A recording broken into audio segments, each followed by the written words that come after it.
Este segmento de vídeo traz um primeiro exemplo da utilização de técnicas de computação paralela em Python para a resolução do problema de planejamento da operação de sistemas de grande porte.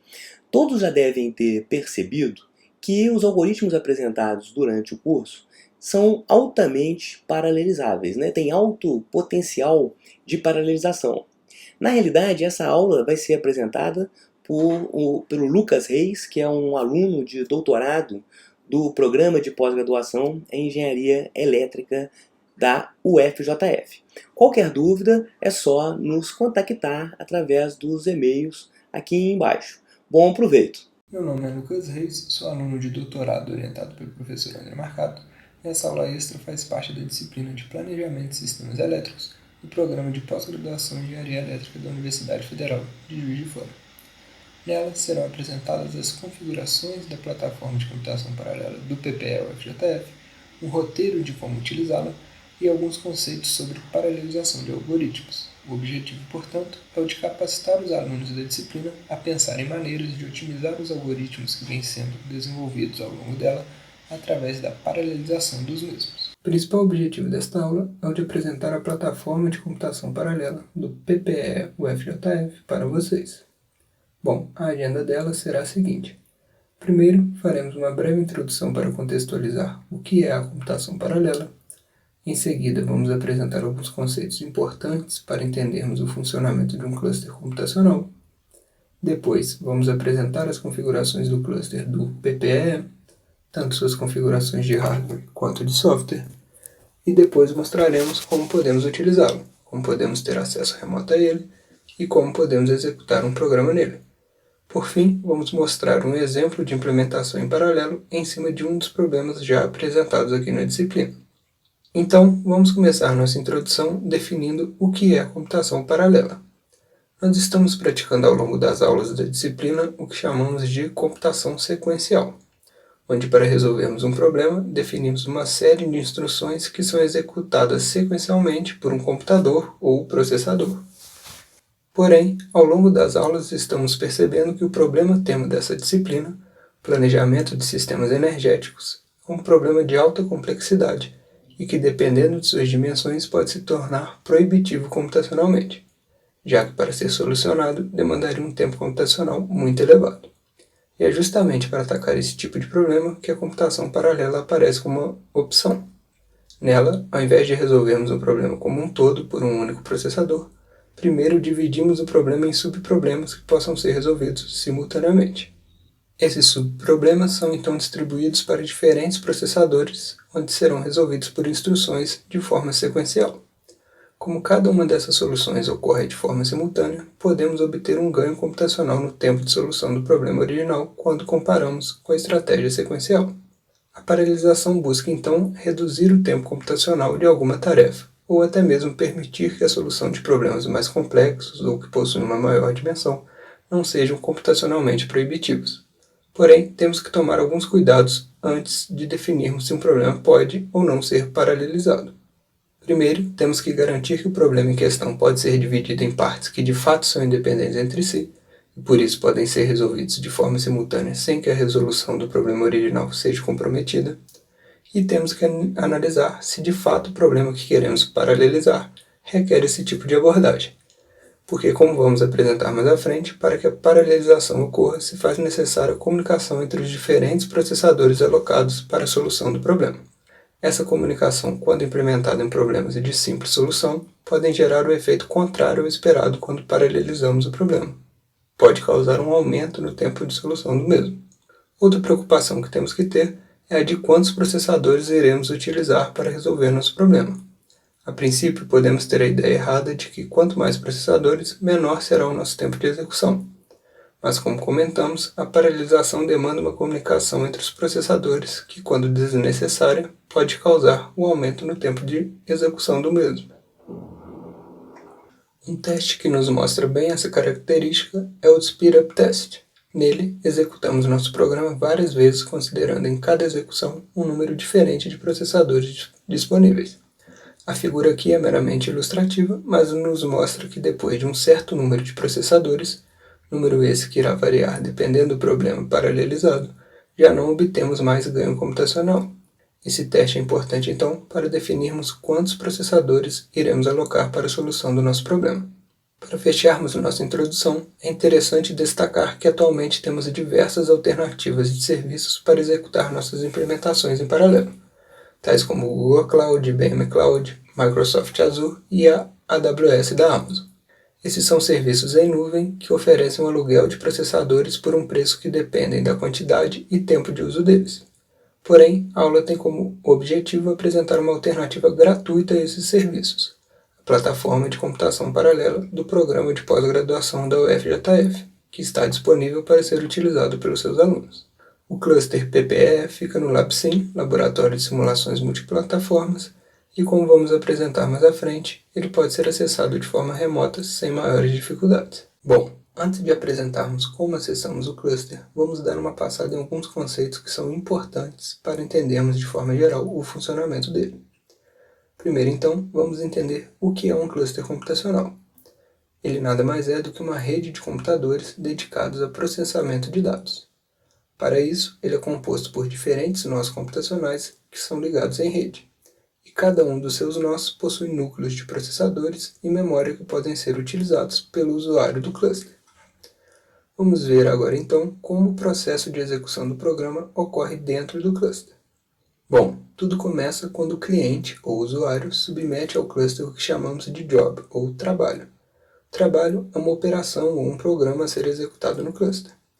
Esse trabalho submetido pelo cliente passa para o que chamamos de scheduler, que é o responsável por gerenciar a fila de trabalhos, já que vários clientes podem submeter seus trabalhos simultaneamente. O trabalho então será executado através de tarefas pelo que chamamos de workers. As tarefas nada mais são que segmentos do trabalho, e o worker está associado a um dos núcleos dos processadores do cluster. Quando uma tarefa é concluída, os seus resultados retornam para o scheduler, que aguarda as resoluções das demais tarefas que compõem o trabalho submetido pelo cliente, para ao final delas retornar a ele todos os resultados encontrados. Olhando por dentro desse processo de gerenciamento, podemos ver que vão existir trabalhos aguardando e os que estarão de fato sendo executados. Por isso, o scheduler é fundamental para que o cluster funcione sem que haja conflito entre os diversos trabalhos que ele recebe. Apresentada de forma geral a estrutura e o funcionamento de um cluster, vamos agora olhar para o cluster do PPE, primeiro destacando suas configurações. Então, aqui temos um esquemático dos componentes do cluster. O primeiro deles é o nó mestre, que é o responsável por fazer a interface entre os usuários e os nós computacionais. Ele possui 8 núcleos que permitem rodar 16 processos simultâneos e 24 GB de memória RAM. Além dele, o cluster possui 32 nós de computação, sendo 22 com 8 núcleos que permitem a execução de 16 processos simultâneos e 12 GB de memória RAM, e 10 com 8 núcleos que permitem rodar 8 processos simultâneos com 12 GB de memória RAM. Serão esses nós computacionais que de fato irão executar nossos programas em paralelo. Além disso, o cluster possui 3 computadores de rede, um console para gerenciamento local, e como veremos mais à frente, ele pode ser acessado de forma remota por seus usuários cadastrados. Olhando agora para o software de gerenciamento, ele tem o Perseus 1.9, que é o responsável por gerenciar os grupos de servidores pela instalação de software e por suas configurações globais, e possui o Torque PBS 5.1, que é o responsável por alocar os nós para acesso dos usuários. É ele, então, quem permite executar e monitorar em tempo real as tarefas e quem gerencia a fila de submissão de trabalhos. O Perseus não irá nos interessar muito, porém, para podermos submeter nossos trabalhos para o cluster, nós precisaremos aprender alguns comandos do Torque PBS, os quais veremos mais à frente. Por fim, olhando para os softwares de desenvolvimento disponíveis, o cluster possui diversas opções instaladas nele, como MATLAB, C++ e Java. Mas para o nosso uso aqui na disciplina, o mais importante será o Python, pois é a linguagem que estamos utilizando para desenvolver nossos programas. O cluster possui o Python tanto na versão 2.7 quanto na versão 3.4. Bom, apresentadas as configurações do cluster, vamos agora apresentar como realizar o acesso a ele de forma remota e sugerir alguns programas que facilitam esse acesso. Primeiramente, vamos indicar aqui o PuTTY, que é um software disponível para o Windows que gerencia conexões SSH. Ele está disponível para download gratuito neste link aqui. Para acessarmos o cluster a partir do PuTTY, basta inserirmos o endereço do mesmo, que é esse apresentado aqui, cluster.ppe.fjf.br, definirmos o tipo de conexão como SSH e definirmos a porta para essa conexão como a porta 22.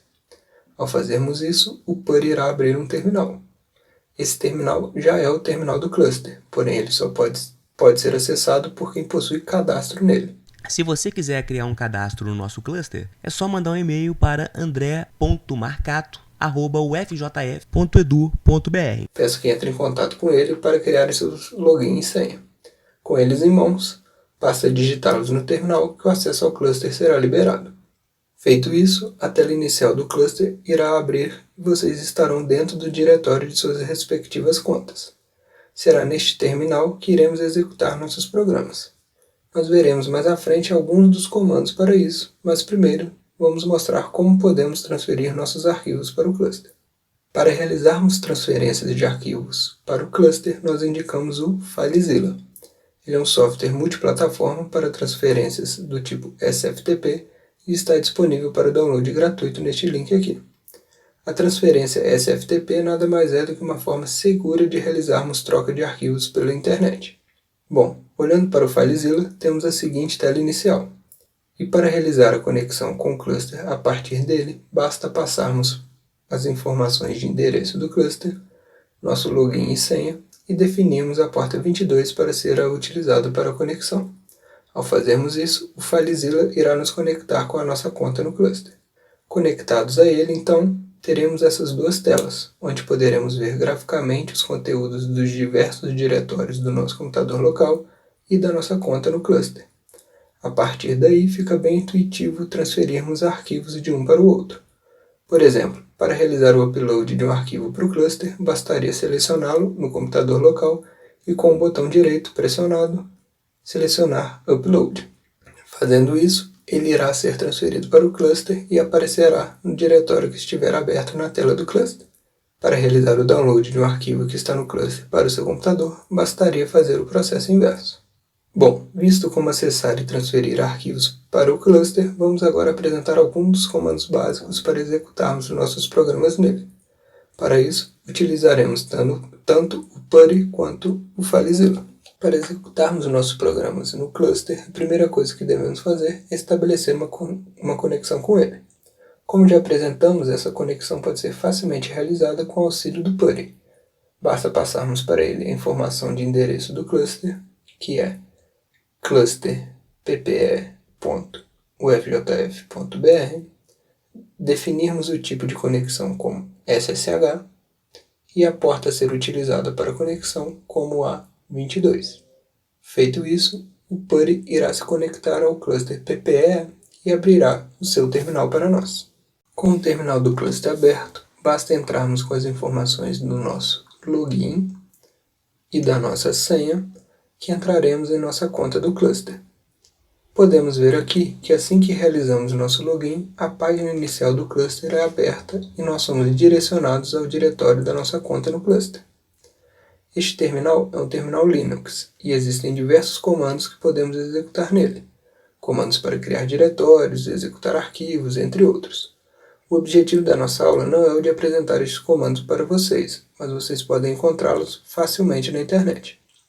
O que iremos apresentar aqui serão comandos que nos permitem submeter um trabalho para ser executado pelo cluster.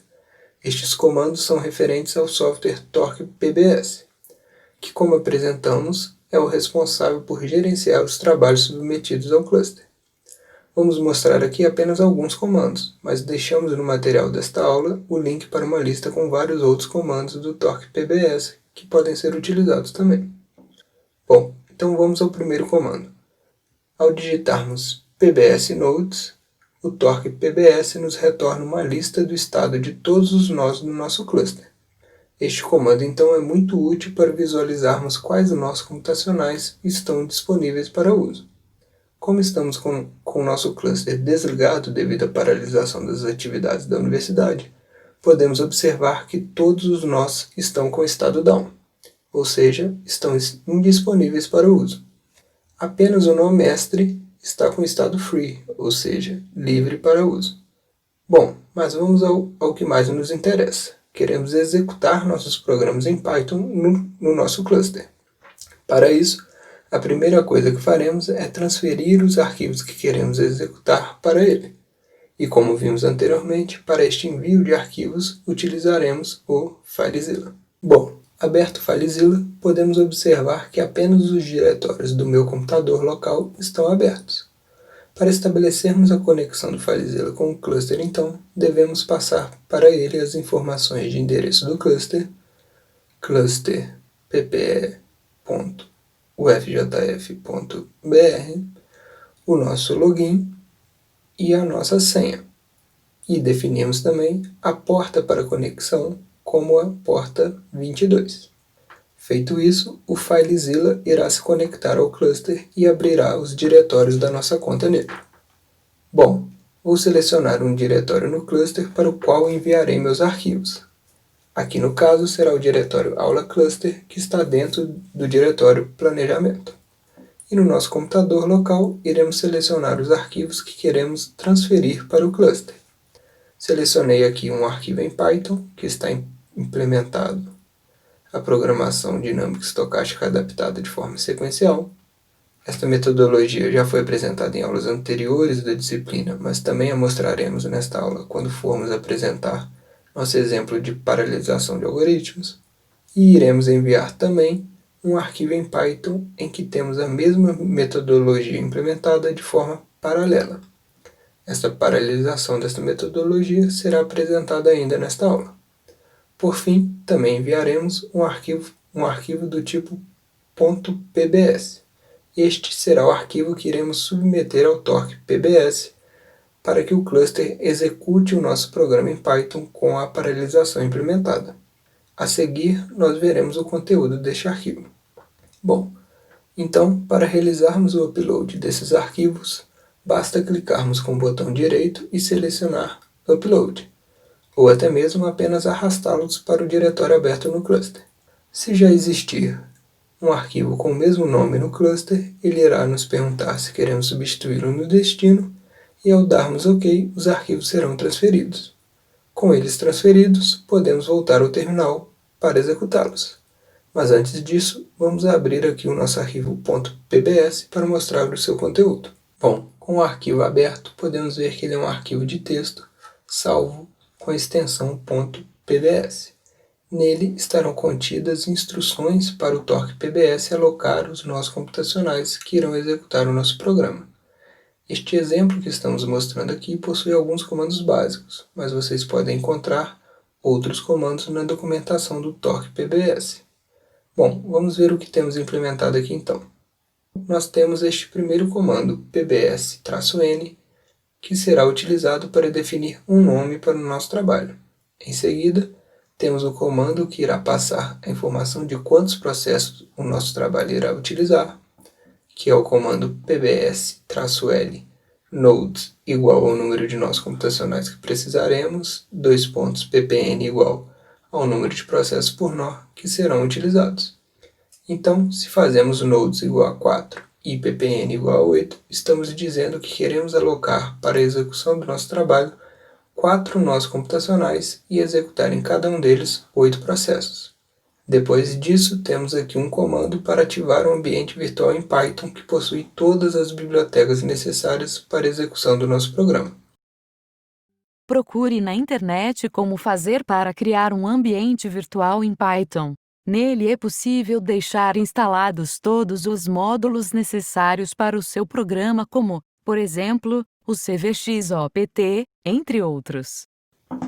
Este comando é importante para evitarmos que algum dos nós computacionais que usaremos não tenham instalado no Python padrão dele alguma das bibliotecas que precisamos para executar o nosso programa de forma correta. Em seguida, temos 2 comandos para trocarmos o diretório de trabalho para o diretório em que o arquivo que queremos executar se encontra. Isso é importante para que todos os nós encontrem o arquivo que queremos executar. Depois, temos um comando para carregar o ambiente MPI. Nós vamos explicar melhor o que é esse ambiente quando apresentarmos o exemplo de implementação em paralelo, mas ele é necessário para conseguirmos realizar a execução em paralelo do nosso programa implementado em Python. Por fim, teremos o comando que de fato executa o nosso programa. Como queremos executar o nosso programa através do MPI, que reforça mais uma vez, iremos apresentar durante o exemplo de implementação de paralelização, realizamos o comando MPI-exec, seguido do número de processos que executarão o nosso programa e o comando para executá-lo. No nosso caso, como é um arquivo em Python, fazemos Python seguido do nome do arquivo com o nosso programa. Bom, podemos ver então que este arquivo deve conter informações que serão utilizadas pelo Torque PBS para alocar os nós computacionais e executar nosso programa nele de forma paralela. Vamos agora então voltar ao terminal para vermos como submeter este arquivo para o cluster. Bom, de volta ao terminal do cluster, vamos primeiro executar o programa em Python que tem implementação sequencial. Para isso, iremos até o diretório em que o arquivo se encontra, utilizando o comando cd, seguido do caminho do diretório que queremos abrir. Feito isso, podemos executar o programa da mesma maneira que executamos em nosso terminal local. Comando Python, seguido do nome do arquivo que queremos executar. Estamos conseguindo executar este programa, apesar do cluster estar sem nós computacionais disponíveis, porque ele está rodando no próprio nó mestre. Podemos ver que o programa executa sem maiores problemas, e apenas para acompanharmos a execução do mesmo, ele nos retorna ao final da resolução dos problemas de cada estágio o número correspondente a ele. Bom, mas o que mais nos interessa é executarmos a nossa implementação em paralelo. Para isso, como já falamos, utilizaremos o nosso arquivo script.pbs. Para submetê-lo ao cluster, basta usarmos o comando qsub seguido do nome do nosso arquivo. Feito isso, vemos que o Torque PBS nos retorna o identificador do nosso trabalho submetido. Como os nós computacionais não estão disponíveis, ele não conseguirá rodar este nosso trabalho submetido. Porém, conseguimos acompanhar o andamento da execução dele através do comando kstat. Esse comando nos retorna as informações dos trabalhos que submetemos. Vemos aqui, por exemplo, o seu identificador, o seu nome, que definimos em nosso script, e podemos ver também qual é a situação atual do nosso trabalho. Ele está aqui com a letra Q, o que significa que ele está na fila aguardando a disponibilidade de nós computacionais para ser executado. Caso os nós estivessem disponíveis, ele estaria com a letra R, representando que ele estava sendo executado. E ao ser concluído, ele apresentaria neste campo a letra C. Bom, como nosso trabalho não pode ser executado devido à indisponibilidade de nós, vamos deletá-lo através do comando qdel, seguido do seu identificador. Este comando irá cancelar a execução do nosso trabalho. Feito isso, se dermos o comando kstat novamente, veremos que agora o seu estado está como concluído. Quando o nosso trabalho termina, ele nos retorna dois documentos. Um arquivo com o nome pbs.e, seguido do seu identificador, que apresenta possíveis erros encontrados durante a execução do programa, e um arquivo com o nome pbs.o, seguido do seu identificador, que apresenta os prints que pedimos para o nosso algoritmo realizar. Se abrirmos a nossa pasta aula cluster através do comando ls, veremos que ela possui diversos destes arquivos de trabalhos passados que submetiu ao cluster. Vamos então voltar ao FileZilla para fazermos o download de algum desses arquivos para mostrá-los para vocês. Bom, como o FileZilla já está conectado ao cluster, para realizarmos os downloads destes arquivos, basta selecionarmos eles e arrastá-los para um diretório em nosso computador. Feito isso, podemos agora abri-los com um editor de texto para vermos seu conteúdo. Bom, esse nosso primeiro arquivo é o arquivo de saída de um trabalho em que não ocorreu nenhum erro durante sua execução. Para mostrar para vocês que vários processos executaram nosso arquivo submetido através do script, colocamos para todos eles printarem na tela as informações de identificação dos mesmos. Além disso, cada processo, ao finalizar a execução dos seus subproblemas de cada estágio, também imprime na tela o número correspondente a ele. Podemos ver aqui então que, assim como requisitamos, 32 processos oriundos de 4 nós diferentes executaram o nosso programa. Como nesta execução não ocorreram erros, o documento deste trabalho que mostraria seus erros está em branco, como podemos ver neste outro arquivo aqui. Mas baixamos aqui também um arquivo de erro de um trabalho que, ao ser executado, apresentou o erro. Podemos ver que, assim como acontece lá no Google Colab, ele nos identifica em qual linha esse erro ocorreu e qual tipo de erro foi cometido. Neste caso, foi um erro de indentação e, como podem ver, todos os processos o encontraram. Por isso, ele aparece repetidamente. Bom, com isso, nós encerramos a apresentação de como acessar e executar programas no cluster.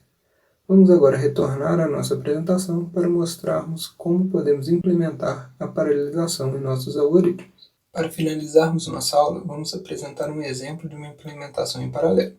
O objetivo é mostrarmos como implementar a paralelização em nossos algoritmos. Para isso, iremos apresentar duas bibliotecas em Python que nos auxiliam nesta implementação. O que esperamos, então, é que esta aula sirva como uma introdução à paralelização e que, a partir dela, vocês aprofundem os estudos em cima dessas bibliotecas que vamos mostrar aqui. Bom, dito isso, nós vamos implementar a paralelização em cima do problema de planejamento de um sistema tutorial com duas termoelétricas e uma hidroelétrica, como mostrado pela figura. E para resolvê-lo, utilizaremos a técnica de programação dinâmica estocástica adaptada, ou didática. Este problema e esta técnica de solução já foram apresentados com maior detalhamento nas primeiras aulas desta disciplina. Nós iremos relembrar aqui de forma geral a formulação do problema e o funcionamento da técnica, porém, o principal objetivo desta aula é o de apresentar uma estratégia de paralelização deste problema. Bom, relembrando rapidamente então, nós modelamos o problema de planejamento energético do sistema tutorial para um determinado horizonte de tempo e, com o intuito de representar a estocasticidade inerente a este tipo de problema, fazemos duas considerações. Consideramos N discretizações de volume da usina hidrelétrica, então a usina pode ter o volume de seu reservatório considerado cheio ou pela metade, por exemplo, e consideramos também N cenários de efluência. Então podemos ter, por exemplo, um cenário otimista, onde teremos muita chuva, ou um cenário pessimista, marcado por pouca chuva. Modelamos assim o problema através de N problemas lineares, como mostrado aqui na figura. E cada um desses problemas lineares, então, terá a seguinte formulação. Uma função objetivo dada pela minimização da soma do custo imediato e o custo futuro da operação do sistema, que será sujeita a uma equação de balanço hídrico para cada usina hidrelétrica do sistema em estudo e a uma equação de atendimento à demanda do sistema. Além disso, teremos restrições de canalização, que nos dão os limites inferiores e superiores das variáveis de decisão, e uma inequação que representa a função de custo futuro construída através de cortes de Benders. Essa função nos dá a sensibilidade do impacto no custo futuro da operação ao utilizarmos o reservatório de água da usina hidrelétrica no estágio presente. A intenção aqui não é entrar a fundo nesse equacionamento, pois já foi feito com detalhes em aulas anteriores da disciplina. Mas é interessante relembrarmos que esses problemas lineares possuem um acoplamento temporal entre si. Podemos percebê-lo tanto nas equações de balanço hídrico, que dependem do volume final do reservatório no estágio anterior, quanto na função de custo futuro, que, como já dito, nos fornece o impacto que teremos no custo futuro da operação quando utilizamos mais ou menos água no estágio presente. Essa característica de dependência entre os problemas de diferentes estágios inviabiliza a paralelização deste problema de forma mensal, pois não podemos resolver os problemas do estágio 2 sem termos conhecimento da solução dos problemas do estágio 3, por exemplo. E como vimos no início da aula, para podermos paralelizar um problema sem que sua solução real seja comprometida, os problemas que serão executados simultaneamente devem ser independentes entre si. Bom, antes de mostrarmos então qual será a estratégia que utilizaremos para paralelizar esse problema, vamos apenas relembrar rapidamente também o funcionamento da programação dinâmica estocástica adaptada. Ela resolve os problemas lineares partindo do último estágio em direção ao primeiro, e durante a solução desses problemas, ela constrói funções de custo futuro a serem consideradas pelos estágios anteriores. Então, primeiramente, o problema do último estágio da primeira discretização considerada é resolvido para cada cenário considerado, e cada um desses problemas nos retorna informações que servirão para a construção de uma função de custo futuro diferente. Ao final da resolução dos problemas de cada cenário dessa discretização, a metodologia monta uma função de custo futuro média com as informações obtidas por cada cenário. Em seguida, o mesmo é feito para as demais discretizações. E ao final da resolução de todos os problemas do estágio presente, a metodologia passa as informações de todas as funções de custo futuro médias construídas para o seu estágio anterior. Isso é feito para que durante a solução dos problemas do estágio anterior, essas funções possam ser consultadas. Esse processo, então, é repetido até chegar no primeiro estágio do horizonte de estudo do problema. Bom, mais uma vez, o objetivo aqui foi o de apenas relembrar o funcionamento da metodologia, pois ela já foi muito mais detalhada em aulas anteriores da disciplina. Como vamos paralelizar este problema, então? Nós podemos perceber que, apesar do acoplamento temporal dos problemas lineares, na programação dinâmica estocástica adaptada, nós temos que para cada discretização considerada, são gerados N problemas totalmente independentes entre si. Então será exatamente esta característica que iremos explorar para implementarmos nossa paralelização.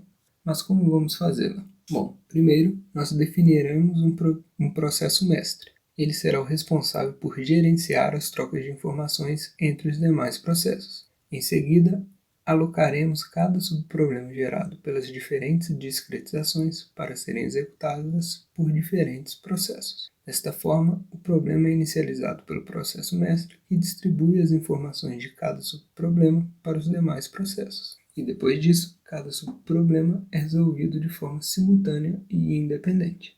Ao final de cada estágio, cada um dos processos enviará para o mestre os resultados encontrados para seus subproblemas. O processo mestre, então, com as informações coletadas, irá montar as funções de custo futuro médias. Em seguida, essas funções serão repassadas para os demais processos para que com elas cada um deles inicie a solução de seus subproblemas do estágio anterior.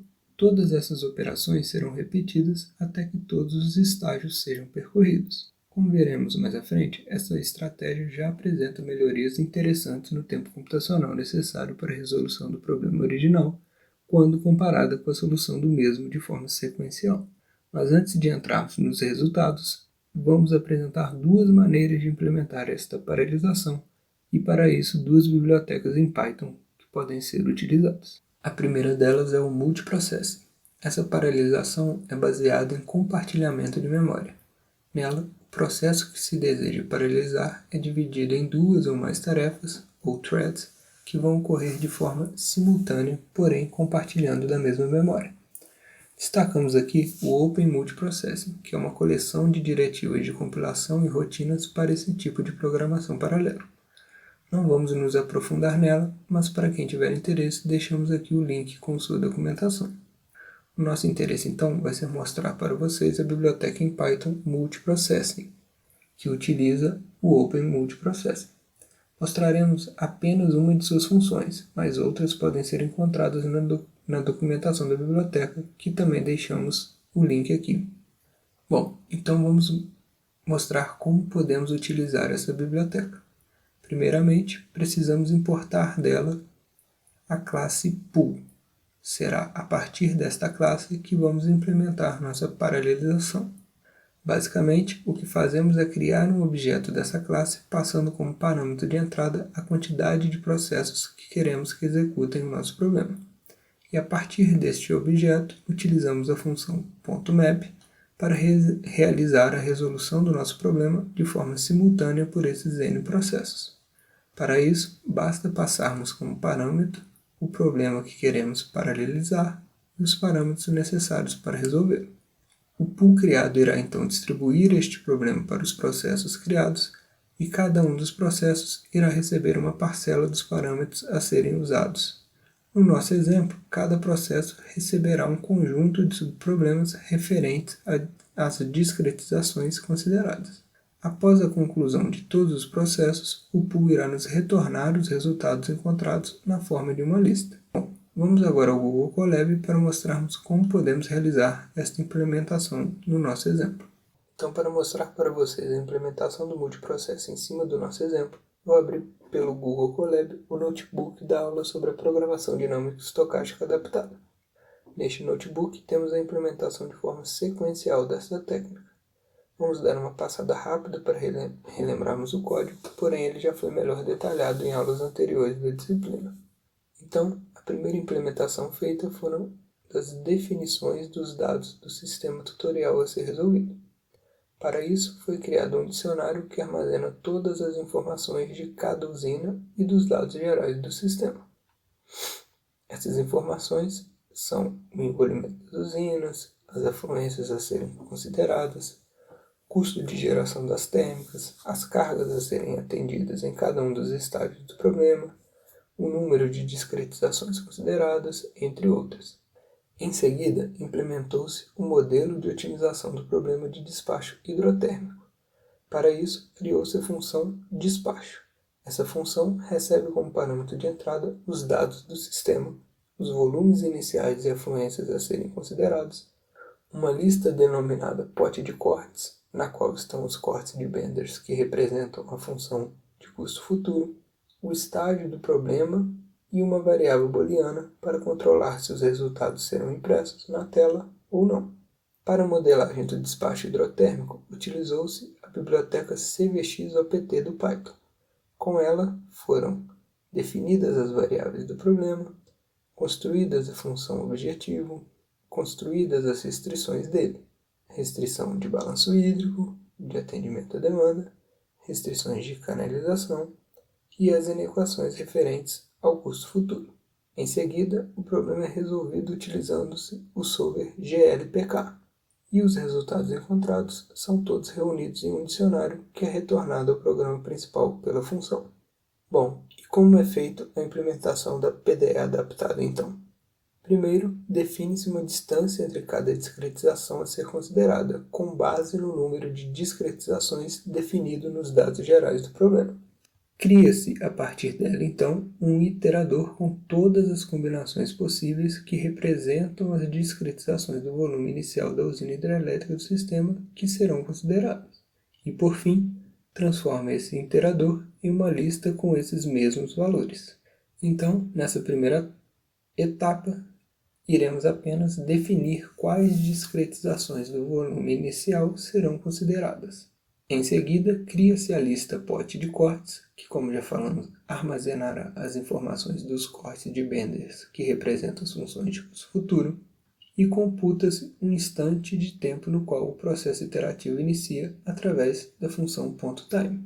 Feito isso, seguimos para os laços que percorrem todos os problemas a serem resolvidos. O primeiro deles percorre todos os estágios do problema, começando do último e caminhando para o primeiro. O segundo percorre todas as discretizações que iremos considerar. Será neste laço que definiremos em cima do valor de cada uma das discretizações os valores de volume inicial da usina hidrelétrica. O último laço percorre todos os cenários de afluência que devem ser considerados. É neste laço, então, que define-se a afluência a ser considerada. E é nele também que a função de despacho é chamada com todas essas informações. Durante a execução desse laço, então, são calculados os valores para a construção do corte médio ao final de cada uma das discretizações. E ao final de cada passo do laço das discretizações, essas funções de custo futuro são armazenadas no pote de corte para serem acessadas durante a solução dos problemas do estágio anterior. Todo esse processo é então repetido até o primeiro estágio do problema. Por fim, para avaliarmos o tempo computacional gasto na solução, utilizamos mais uma vez a função .time. Esses três laços, então, implementam a PDE adaptada, onde todos os subproblemas gerados a partir de cada discretização são resolvidos de forma sequencial. Ressalto mais uma vez que este código foi mais detalhado durante as aulas anteriores da disciplina. Mas em cima disso, o que queremos é utilizar o multiprocessing para executar os subproblemas gerados pelas diferentes discretizações de forma simultânea. Então o que faremos é transformar todo este laço das discretizações em uma função que será executada por mais de um processo de forma simultânea.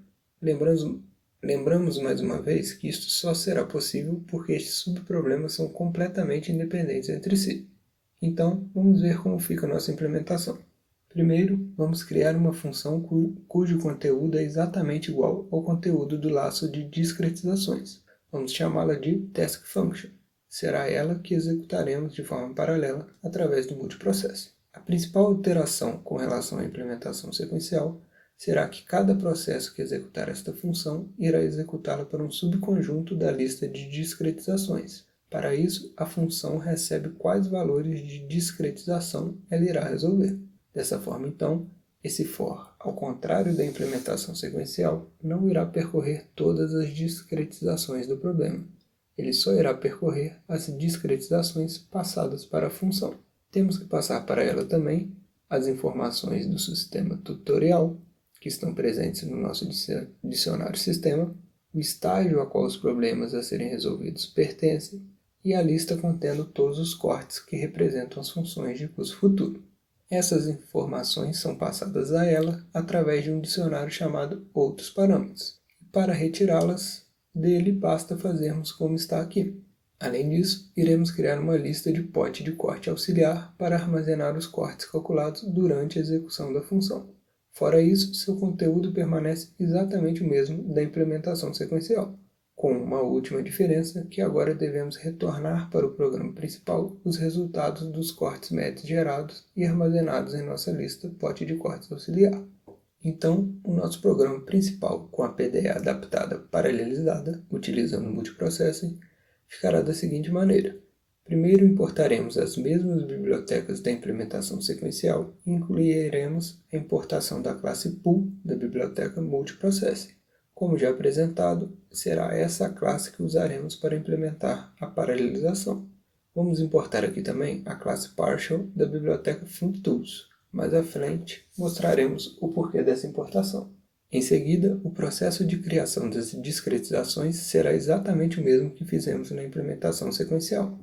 Também criaremos a lista pote de cortes para armazenar os cortes e também computaremos o instante de tempo no qual o processo iterativo inicia através da função .time.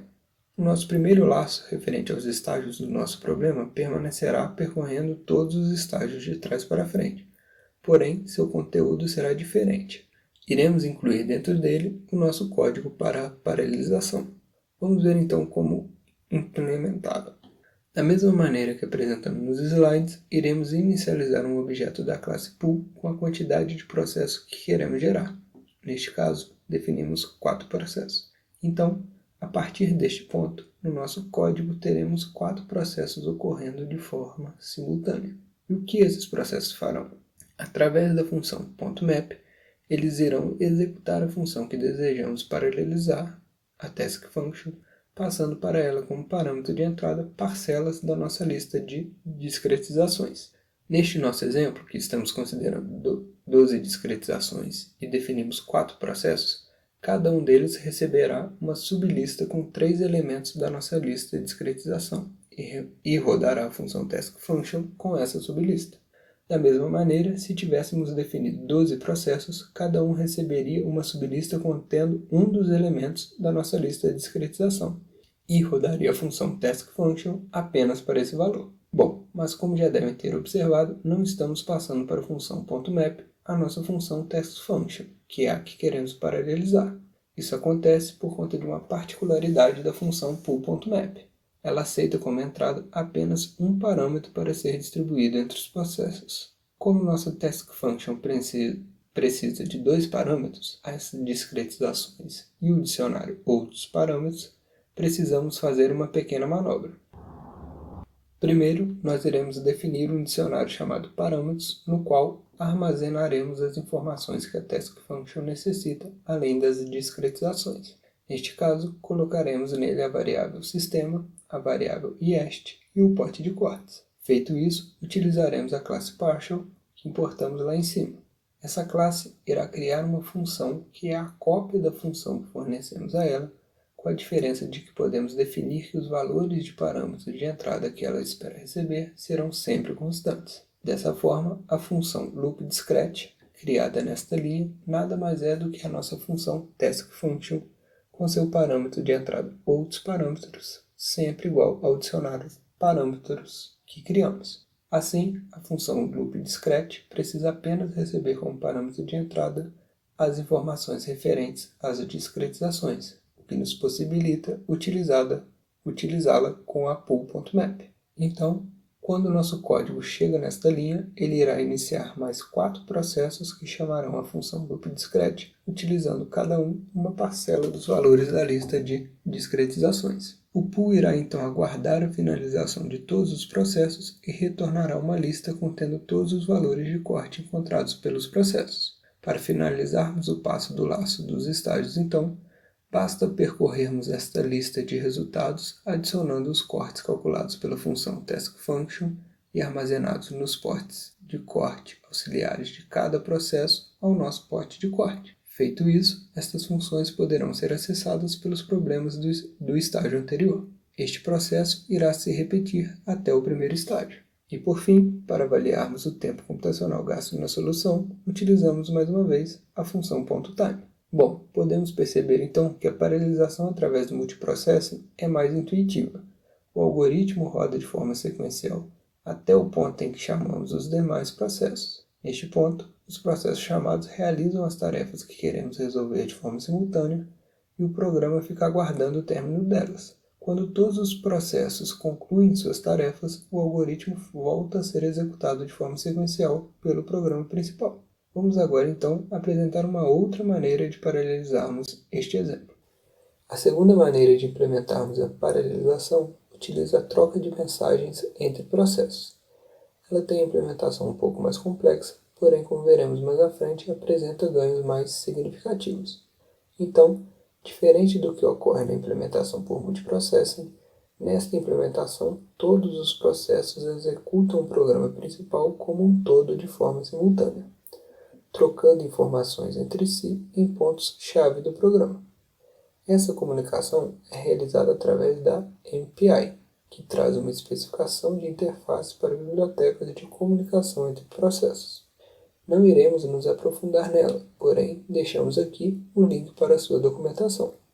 Nosso interesse, mais uma vez, será o de apresentar uma biblioteca para Python que nos auxilia na implementação da paralelização por MPI, a MPI for Py. Mostraremos algumas de suas funções, porém também deixamos aqui o link para sua documentação completa. Bom, da mesma forma como fizemos com o multiprocessing, vamos apresentar algumas das funções interessantes da MPI for Py. Primeiramente, devemos importar a classe MPI da biblioteca. A partir dela, iremos criar um objeto através desta classe aqui. Ele nos possibilitará acessar informações dos diferentes processos que estarão rodando no nosso programa. Destacamos aqui a função .getRank, que retorna um valor de rank 0, 1, 2 ou 3, por exemplo, para cada um dos processos. Isso possibilita que o nosso algoritmo os identifique durante a sua execução. Bom, como dissemos antes, na paralelização por MPI, todos os processos executam o algoritmo de forma simultânea e devemos pedir para que eles troquem informações quando necessário. Para isso, 3 funções são fundamentais. A .scatter realiza a partilha de informação a partir de um processo para os demais. Então, se o processo de ranking 0 possui uma lista que queremos partilhar com os demais, ao utilizarmos a função .scatter, cada processo receberá parte do conteúdo desta lista. A função .getter realiza o contrário. Ela recolhe informações de todos os processos em um único processo. Então, através dela, cada processo pode enviar diferentes valores que serão recebidos e reunidos em uma lista pelo processo de ranking igual a 0, por exemplo. Por último, a função bcast copia e envia dados para os demais processos. Então, ao contrário da .scatter, ela irá passar a lista do processo de ranking 0, por exemplo, de forma integral para todos os demais processos. Essas funções, então, serão os pontos de sincronização entre os nossos processos, e por isso são fundamentais. Vamos agora, então, ao Google Colab mais uma vez para mostrarmos como podemos realizar essa implementação no nosso exemplo. Bom, voltando para o Google Colab, iremos aplicar o MPI em cima do mesmo exemplo. Então, a primeira coisa que faremos é a importação da classe MPI, que pertence à biblioteca MPI4Py. Como nós já comentamos, ao contrário da implementação através do multiprocesso, em que o programa principal só é dividido em processos no ponto que queremos, na implementação por MPI, todos os processos executam nosso programa principal de forma simultânea. Portanto, é fundamental que tenhamos informações para identificar cada um dos processos que estão executando nosso algoritmo. Essas informações podem ser obtidas através de um objeto desta classe. Dele, podemos obter o valor de ranking dos processos, o que nos permitirá identificar cada um deles de forma isolada, e podemos também obter um valor da quantidade de processos que estão executando nosso algoritmo. Essas informações são obtidas através das funções getRank e getSize, respectivamente. Feito isso, teremos nossa primeira diferença com relação à implementação sequencial.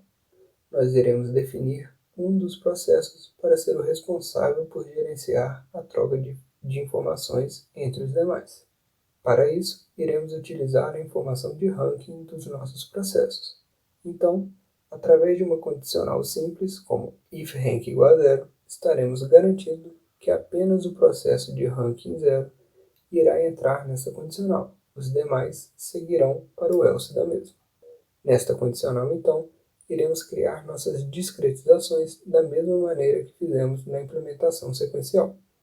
Porém, implementaremos nela também uma lógica para dividir os valores da nossa lista de discretizações em sublistas que devem ser entregues para cada um dos processos. Na implementação por multiprocessing, essa divisão já ocorre de forma automática quando utilizamos a função pool.map. Bom, para realizarmos essa divisão, então, criamos uma lista chamada discrete, que receberá sublistas da lista de discretizações baseada no número de processos que estão rodando o algoritmo. Então, ela será, no final, uma lista de sublistas.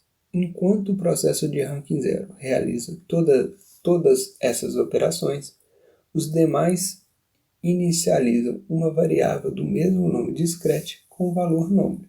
Esta variável irá receber do processo de ranking 0 uma das sublistas de discretização formada por ele. Como vimos anteriormente, esta distribuição poderá ser realizada através da função scatter, na qual definimos um processo que irá partilhar a informação de uma de suas variáveis com os demais. No nosso caso, queremos que o processo de ranking 0 partilhe as sublistas da lista discrete com os demais processos.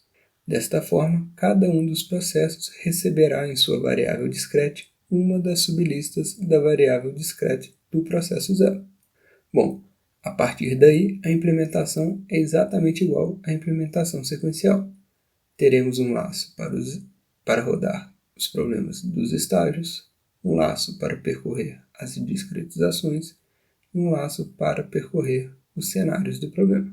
A principal diferença é que o laço das discretizações irá percorrer em cada processo valores diferentes, pois cada um dos processos terá apenas uma sublista da lista de discretizações do problema original. Ou seja, cada um dos processos resolverá um conjunto de subproblemas gerados pelas discretizações. Para o caso em que o número de processos executando o algoritmo é igual ao número de discretizações consideradas no problema, cada processo resolverá um único subproblema. Bom, mas desta maneira, cada processo terá apenas os resultados de seus subproblemas. E como vimos anteriormente, os problemas do estágio anterior precisam de todas as funções de curso futuro geradas no estágio presente. Por isso, ao final de cada passo do laço de estágios, temos que recolher todos os resultados obtidos e distribuí-los para todos os processos. Mais uma vez, essa coordenação de troca de informações entre processos será feita pelo nosso processo de ranking 0.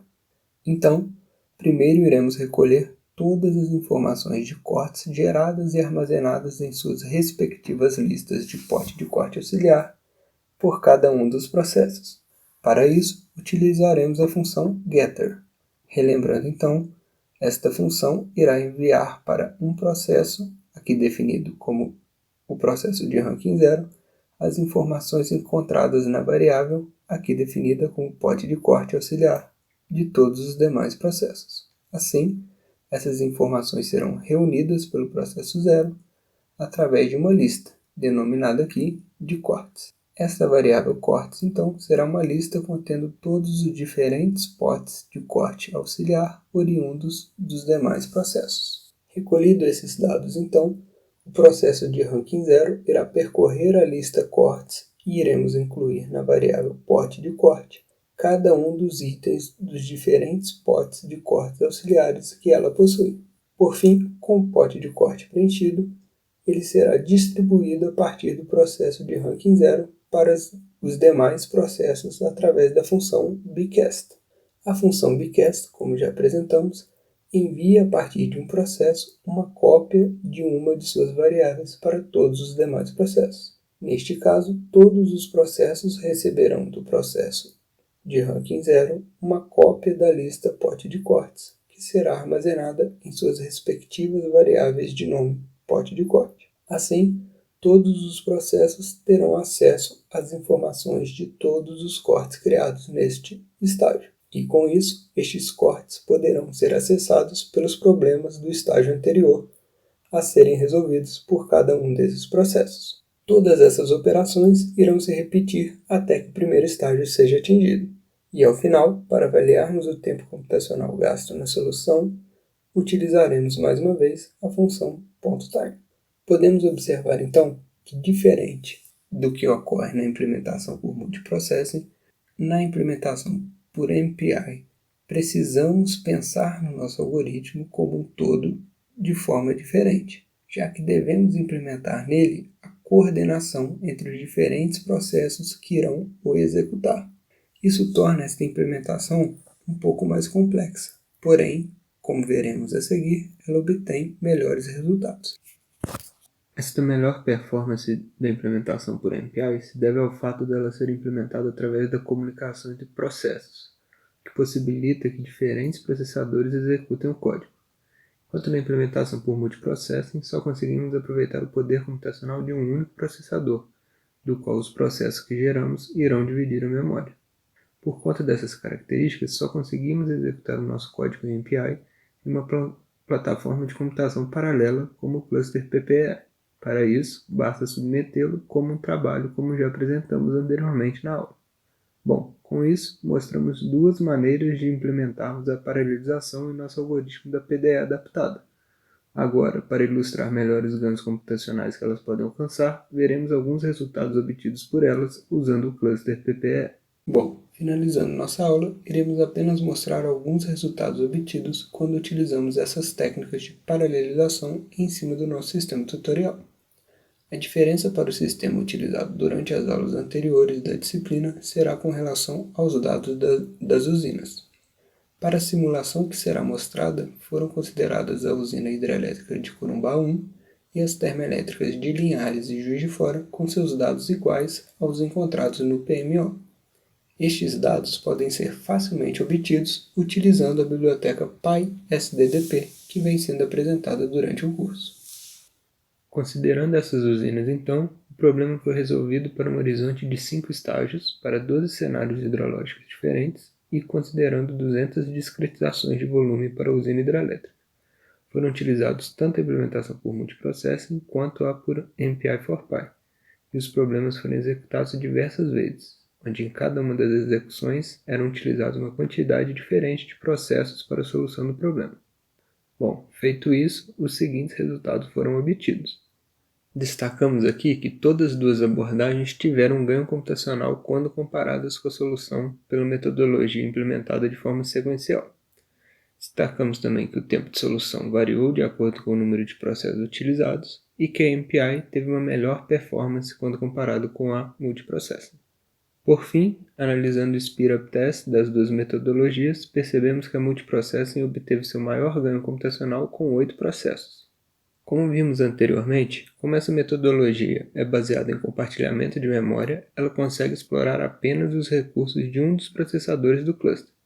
Neste caso, como ela foi executada pelo processo mestre, que tem capacidade de executar no máximo 8 processos simultâneos, ela passa a não obter mais ganho computacional a partir deste valor. Já a MPI, por ser baseada em comunicação entre processos, consegue explorar os vários processadores do cluster. E com isso podemos ver que conseguiu atingir seu melhor ganho computacional utilizando 24 processos. Para chegar a esse número, o Torque PBS teve que alocar 3 processadores que possibilitassem 8 processos simultâneos cada para executar o programa. Vale destacar também que apesar de aumentarmos os números de processos a partir deste valor, já não conseguimos mais aumentar nosso ganho computacional. Bom, com isso chegamos ao fim da nossa aula. Agradeço a todos pela atenção e espero que ela tenha sido proveitosa para vocês. A intenção é que ela sirva como uma boa introdução ao universo de conhecimentos que envolve a paralelização de algoritmos, e que, a partir dela, vocês consigam implementar suas paralelizações em cima dos algoritmos que estão sendo desenvolvidos ao longo da disciplina, com a ajuda, é claro, do cluster do PPE-UFJF. Deixo aqui o meu contato e o do professor André Marcato. Fiquem à vontade para nos contatar para esclarecer qualquer dúvida. Será um prazer ajudá-los.